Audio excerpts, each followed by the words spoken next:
Saudara, Anda menyaksikan Breaking News Kompas TV bersama saya Welacen.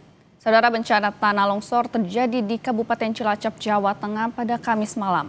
Sebanyak 16 rumah warga di 2 dusun tertimbun material longsor.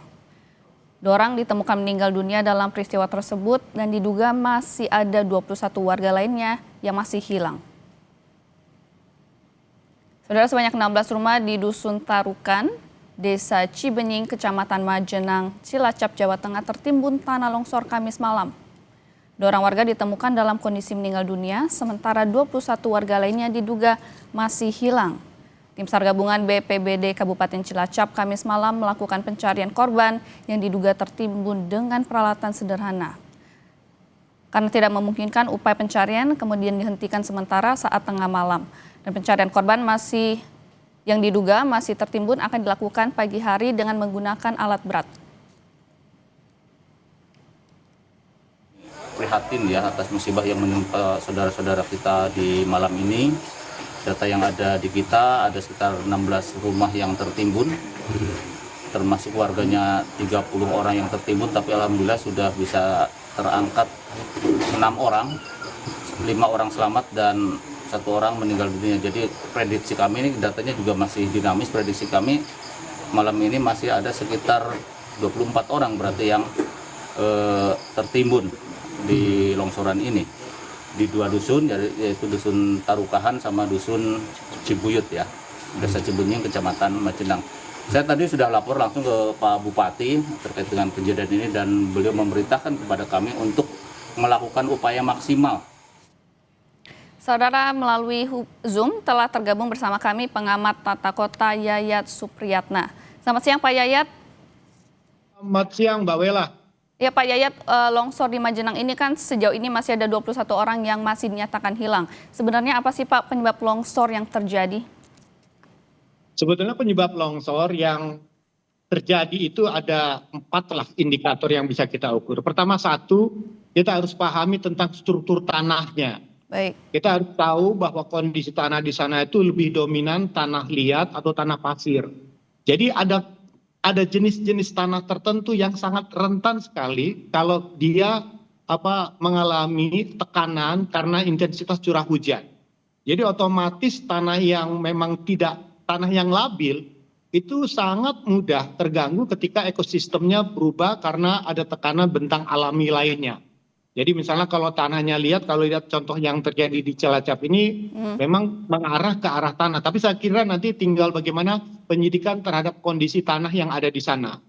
Kemudian juga yang sangat menarik tadi betul dari BMKG bahwa sebelum peristiwa ini terjadi itu ada intensitas curah hujan yang sangat tinggi dengan durasi waktu yang sangat panjang. Nah ini menarik loh. Mengapa hujan itu punya pengaruh besar terhadap kekuatan atau struktur tanahnya? Pertama, 1, hujan itu kalau dalam intensitas yang cukup panjang dengan durasi yang cukup intensitas dan durasi yang cukup panjang, tanah bisa mengalami kejenuhan. Tanah jenuh itu artinya dia sudah tidak mampu lagi menyimpan air ya, kedap air itu udah tidak kuat ya. Itu tanah-tanah yang jenuh air sudah tidak mampu. Akhirnya apa yang terjadi? Tanah itu mengalami kejenuhan dan dia kehilangan kekuatan. Jadi sekali lagi kita harus memahami pada konteks permasalahannya bahwa tanah pun jika terus-menerus mengalami tekanan dengan intensitas curah hujan yang cukup tinggi, suatu titik dia akan mengalami kejenuhan. Dan kejenuhan inilah yang sangat berpengaruh kepada ketahanan dan kekuatannya. Jadi tanah itu seperti lepas karena kehilangan kekuatan begitu. Kemudian juga ada masalah yang tadi kalau kita lihat di lokasi, ini kan kemiringan tanah. Jadi kemiringan tanah yang curam ya, kita akui bahwa perlu seperti lebih hati-hati pada masyarakat yang tinggal di wilayah perbukitan dengan kemiringan yang cukup curam ya. Karena nanti ada faktor kestabilan tanah pun akan mudah terpengaruh ketika faktor pengiraan. Nah di dalam peta rencana tata ruang itu biasanya sudah dikeluarkan zonasi wilayah rawan bencana. Nah pertanyaannya kan apakah setiap daerah punya peta zonasi rawan bencana? Tidak.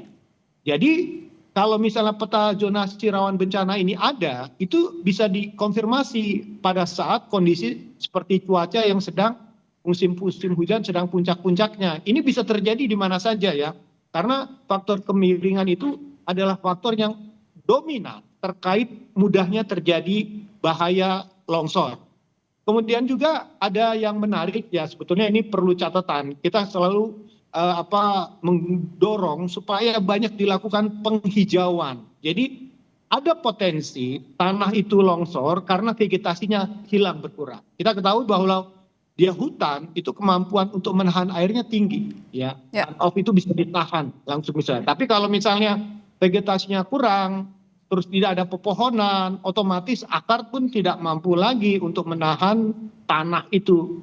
Jadi ada faktor-faktor yang harus kita antisipasi bahwa tidak hanya satu faktor hujan, tapi juga ada faktor lain yang mempengaruhi terjadinya longsor di berbagai tempat. Baik, Pak Yayat, bagaimana sih seharusnya peringatan dini daerah rawan longsor itu terjadi? Karena kita tahu kan ini untuk intensitas hujan 3 hari terakhir ini juga tinggi gitu Pak ya?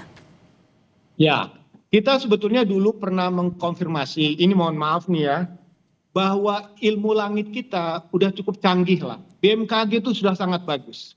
Menginformasikan bahkan di aplikasi kita, di HP kita itu, kalau kita membuka tentang cuaca, itu ketahuan sebetulnya.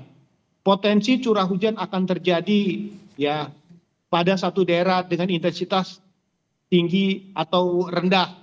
Cuman yang menjadi catatan kelemahan kita adalah sejauh mana informasi ini dipergunakan dan dimanfaatkan oleh setiap daerah, khususnya oleh para kepala daerah. Nah, kelemahan kita adalah informasi yang sudah cukup baik ini dalam konteks pengawasan atau early warning system itu tidak berjalan karena ya orang menganggap bahwa seakan-akan bencana itu ya musibah yang kita tidak dapat tolak ya. Tapi kalau kita pahami ini, bagaimana yang diinformasikan oleh BMKG tentang adanya potensi curah hujan yang akan tinggi pada satu daerah, itu ditindaklanjuti dengan peringatan atau early warning system atau himbauan kepada masyarakat yang ada di wilayah yang kemungkinan besar terkena curah hujan tinggi. Tetapi yang menjadi masalah untuk di wilayah zonasi perkotaan, no problem lah. Tapi yang agak sedikit bermasalah yaitu di wilayah pedesaan. Seperti tadi kalau wilayah ini agak sedikit di wilayah pedesaan, hutan, atau di wilayah pegunungan, yang mungkin sama sekali informasi ini tidak tersampaikan. Jadi saya kira melalui media sosial atau media resmi, televisi dan sebagainya, informasi ini bisa di-cover melalui pemberitaan yang terus-menerus. Kita maklumilah di beberapa negara-negara yang sudah maju itu ada laporan khusus tentang kondisi cuaca dan potensi yang bisa terjadi akibat curah hujan besar itu pada daerah-daerah tertentu. Jadi kelihatannya sekarang memang sebaiknya kita menyarankan berita-berita tentang kondisi cuaca itu harus lebih sering disuarakan melalui pemberitaan pada jam-jam tertentu untuk memberikan kesempatan pada masyarakat untuk mendapatkan bagaimana mengantisipasinya. Karena ingat, di bulan-bulan ke depan, bulan November, bulan Desember, Januari sampai Februari, bahkan bulan Maret, itu potensi curah hujan masih cukup tinggi. Jadi ini menjadi pembelajaran buat kita bagaimana informasi yang baik yang sudah dimiliki oleh BMKG itu bisa terupdate dan tersosialisasi sehingga bisa diantisipasi. Ingat bahwa masalahnya bukan hanya pada longsor, tapi juga pada bencana banjir yang kemungkinan besar bisa saja terjadi di berbagai tempat. Mudah-mudahan itu tidak terjadi lah ketika kita mengantisipasi curah hujan yang semakin meningkat di bulan-bulan ke depan. Baik, berarti menurut Pak Yayat, apakah sebetulnya seharusnya bencana ini bisa diantisipasi Pak? Kalau misalnya informasi dari BMKG tadi yang sudah cukup canggih itu bisa disampaikan lebih awal dan juga Pemdanya bergerak lebih aktif, lebih cepat seperti itu Pak. Nah, sekarang sebetulnya tadi seperti saya katakan di awal, ada kita berbicara tentang mitigasi bencana, ada peta kerentanan bencana. Nah, di dalam tata ruang sebetulnya, di dalam pola ruang itu ada sebetulnya arah zonasi permukiman dan zonasi yang memang dilarang untuk permukiman. Jadi misalnya di warna merah itu sebetulnya hati-hati di daerah ini. Nah, itu sebetulnya sudah ada. Cuman kita tidak bisa mencegah ketika masyarakat memang butuh pertanian, tempat tinggal. Nah, itu yang terjadi memang pengawasannya masih agak lemah dalam hal ini. Baik.